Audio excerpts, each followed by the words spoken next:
James എന്തിനാ ഈ നിലയിലൂടെ വന്നത്? പോകൂ പ്ലീസ്. സരിത ഇല്ലാതെ എനിക്ക് ജീവിക്കാനാവില്ല. ഇല്ല ജെയിംസ്, നമുക്കൊരിക്കലും ഒന്നിക്കാൻ കഴിയില്ല. നമ്മുടെ രണ്ടുപേരുടെയും ഹൃദയത്തിൽ മുറിവുകളുണ്ട്. ദയവ് ചെയ്ത് ജെയിംസ് ഇവിടുന്ന് പോകൂ. സരിതേ,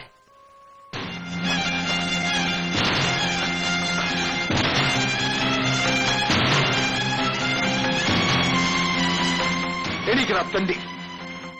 ഇനി മേലിൽ നിന്നെ ഇവിടെ കാണും കണ്ടാൽ അടിച്ചു നിന്ന് എല്ലി ഞാൻ ഒടിക്കും. ഇവനല്ലേടി നിന്റെ കഥാനായകൻ. ഇതിനെയൊക്കെ വെളി വെച്ചിട്ടാ മതി. ഇങ്ങോട്ട് വിളിച്ചോണ്ട് വരണ്ട കേട്ടോ.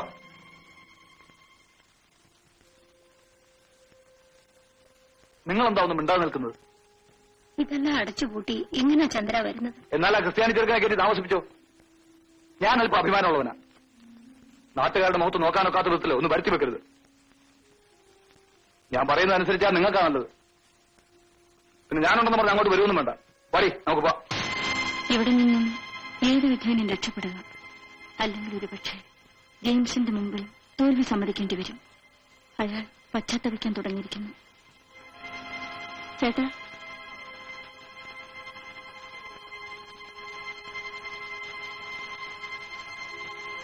ഞങ്ങളും വരാം.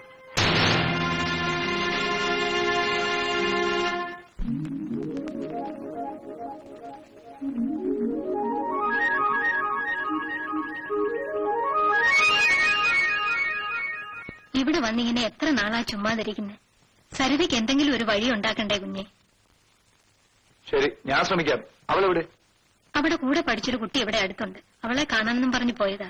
ഞങ്ങൾ ഇനി പോകുന്നില്ല. ചേട്ടൻ പോണ്ടെന്ന് പറഞ്ഞു. അപ്പൊ അവിടെയുള്ള വീടോ? അവിടെയുള്ള വീട് വിറ്റിട്ട് ഇവിടെ വേറെ വാങ്ങാന്ന് പറഞ്ഞു. നീ ഇരിക്കെ, ഞാൻ പോയി കാപ്പിട്ടു. ശരി.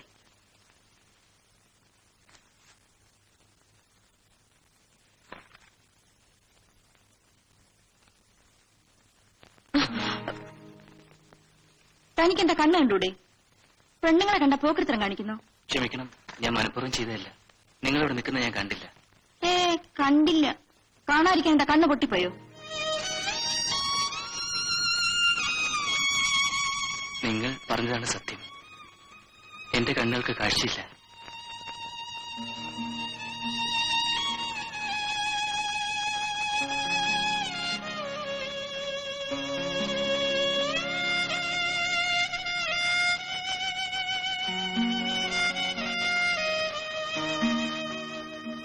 ചേട്ടാ, എന്താ ചേട്ടാ? രേഖ, എനിക്കൊരു തെറ്റ് പറ്റി. ഞാൻ അറിയാതെ ഇവരുടെ ദേഹത്തൊന്ന് മുട്ടി. ഇതാരാ രേഖ? ഞാൻ പറയാറില്ലേ എന്റെ ഒരു കൂട്ടുകാരിയെ പറ്റി, സരിത. സരിത.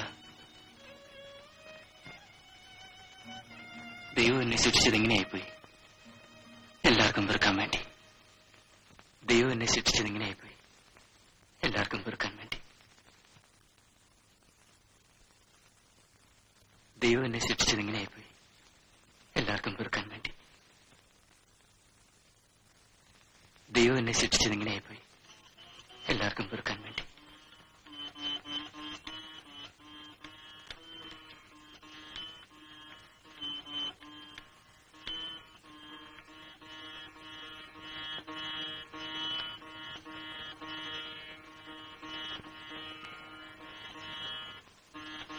ആരാ? സരിതയാണോ? എങ്ങനെ മനസ്സിലായി? രേഖയുടെ കാലിൽ പാദസരമുണ്ട്. അമ്മയാണെങ്കിൽ അമ്മാവന്റെ വീട്ടിൽ പോയിരിക്കുക. രേഖ എവിടെ? അവള് അടുത്ത വീട്ടിലെ മിനിക്കുട്ടിക്ക് ട്യൂഷൻ പറഞ്ഞു കൊടുക്കാൻ പോയിരിക്കുക. വിളിക്കണം? വേണ്ട, കുറച്ചു കഴിഞ്ഞ വരില്ലേ? സരിത നിൽക്കുകയാണോ? ഇരിക്കൂ. സാരമില്ല. സരിതയെ പറ്റിയെല്ലാം രേഖ എന്നോട് പറഞ്ഞിട്ടുണ്ട്. ഇനി എന്ത് ചെയ്യാനാ ഉദ്ദേശിക്കുന്നത്? ചേട്ടൻ ജോലിക്ക് വേണ്ടി ശ്രമിക്കുന്നുണ്ട്. വെറുതെ വീട്ടിലിരുന്ന മുഷു തോന്നൂല്ലേ? അല്ലാതെ എന്ത് ചെയ്യാനാ? എന്റെ അനുഭവം കൊണ്ട് ചോദിച്ചതാ. ബാലേട്ടൻ വീണ വായിക്കുമല്ലേ? കുറേശ്ശെ. പാട്ട് പാടുവോ? ചെറുതായിട്ടൊന്ന് മൂളും. അത് കള്ളം. ബാലേട്ടൻ നന്നായി പാടുമെന്ന് രേഖ പറഞ്ഞല്ലോ. ഞാൻ പാടിയിട്ട് ആര് കേൾക്കാനാ? ഞാൻ കേൾക്കാം. ഇന്ന് വേണ്ട, ഇനി ഒരിക്കലാകട്ടെ. ഇപ്പൊ ഒന്നേ ഉള്ളൂ. ഇത്ര പെട്ടെന്ന് മിനിക്കുട്ടിയുടെ ട്യൂഷൻ കഴിഞ്ഞോ? അതിനുള്ളിൽ മിനിയുടെ അച്ഛൻ ഒരു കഥപുസ്തകം കൊണ്ടുവന്നു. ഇത് ബാലമാവന് വായിച്ച് കേൾപ്പിച്ചിട്ട് ഇനി ട്യൂഷൻ മതി എന്ന് പറഞ്ഞ ഒരൊറ്റ ഓട്ടം. ഇതാരാ ബാലമാമ ഈ പുതിയ ചേച്ചി? നിന്നെപ്പോലൊരു കൂട്ടുകാരി. അയ്യേ ബാലമാമ ഒരു മണക്കൂസാ. ഈ ചേച്ചി മിനിക്കുട്ടിയെ പോലെയല്ല, വലുതാ. ആഹാ. മിനിക്കുട്ടിയെ പോലെ ബാലമാമ മടിയിലിരുത്തോ? ചേച്ചി നമുക്ക് കഥ വായിക്കാം. ചേച്ചിക്ക് പോവാൻ സമയമായി. മോളും മാമയും കൂടെ വായിച്ചോ. ഏട്ടാ നീ വീട്ടിലേക്ക് വരുന്നോ? ഞാൻ പിന്നെ വരാം. ശരി ബാലേട്ട, ഞാൻ പോട്ടെ. ആ. വരട്ടെ. മമ്മി കേട്ടോളൂ, ഒരു കുറുക്കനെ ഉടുപ്പിടിച്ച കോഴിയുടെ കഥ. ആ, ആ, ആ. ജീവിതത്തിന്റെ ഒരു വഴിത്തിരിവിലാണോ താൻ ബാലേട്ടനെ കണ്ടുമുട്ടിയത്? തന്റെ വിവാഹത്തെപ്പറ്റി ചേട്ടനും ചേച്ചിയും അമ്മയുമെല്ലാം അടിക്കടി ഓർമ്മപ്പെടുത്തുന്നു. എവിടെയും മനസ്സിനെത്താത്തതുകൊണ്ട് പിടികൊടുക്കാതെ ഒഴിഞ്ഞു മാറുകയാണ്. ബാലേട്ടനുമായുള്ള കൂടിക്കാഴ്ച എന്തെല്ലാമോ അറിയാതൊരു ആത്മബന്ധം ഹൃദയത്തിൽ വളരുന്നത് പോലെ തോന്നുന്നു. ആ കണ്ണുകളിൽ കാണുന്ന നിഷ്കളങ്ക ഭാവം തന്റെ ഹൃദയതന്ത്രികളിൽ പുതിയ സ്വരങ്ങൾ മീട്ടുന്നില്ലേ? കണ്ണുകളിൽ ഇരുട്ട് പറഞ്ഞിരിക്കുന്ന അദ്ദേഹത്തിന്റെ ഹൃദയം നിറയെ സ്നേഹമല്ലേ? ഇന്ന് തനിക്ക് കിട്ടാതിരിക്കുന്നതും അതല്ലേ? ഒരു പക്ഷേ ബാലേട്ടന്റെ മനസ്സിൽ തനിക്ക് കടന്നുകൂടാൻ കഴിഞ്ഞിരിക്കുമോ? തന്റെ ഉള്ളിന്റെ ഉള്ളിൽ ആ രൂപം പതിഞ്ഞു കഴിഞ്ഞില്ലേ? എന്താ പെണ്ണെ, സന്ധ്യയ്ക്ക് എവിടെ ഇരുന്ന് സ്വപ്നവും കണ്ടുകൊണ്ടിരിക്കുന്നത്? ചേട്ടൻ പറഞ്ഞ കാര്യം നമുക്കൊന്ന് ആലോചിക്കാം. ചേട്ടന്റെ ഓഫീസറാ. രണ്ടാം കെട്ടാണെങ്കിലും ചീത്തപ്പേരില്ലാണ്ട് ജീവിക്കാമല്ലോ.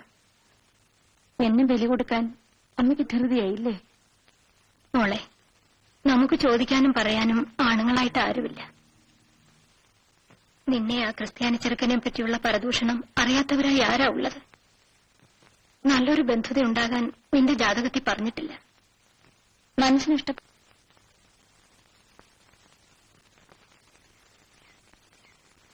നിന്റെ അമ്മയും ചേച്ചിയും എന്നെ ഒരു ജോലി ഏൽപ്പിച്ചിട്ടുണ്ട്. നീ എത്രയും വേഗം വിവാഹം കഴിക്കണം. അതിനുള്ള ആളെ അവർ കണ്ടുവച്ചിരിക്കുക. ഞാൻ വിവാഹം കഴിക്കുന്നത് എന്റെ മനസ്സിന്റെ തൃപ്തിക്ക് വേണ്ടിയല്ലേ?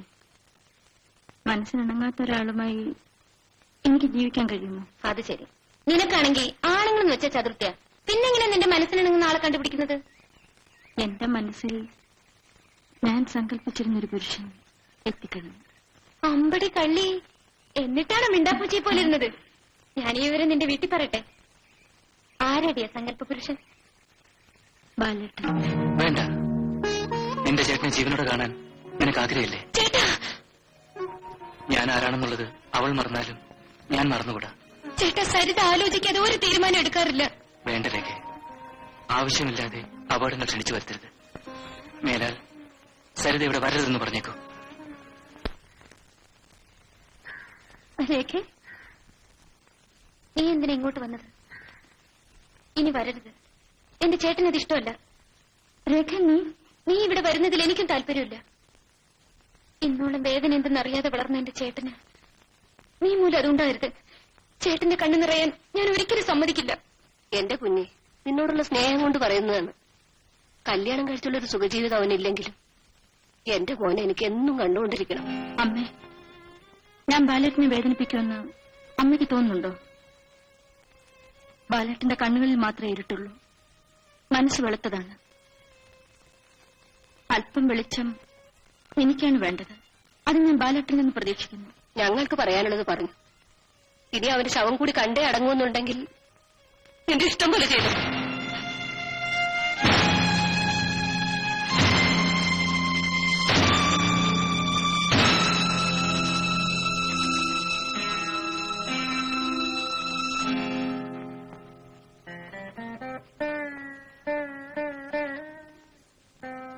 ബാലേട്ട, സരിതയോ? സരിത ഇങ്ങോട്ട് വരരുതായിരുന്നു.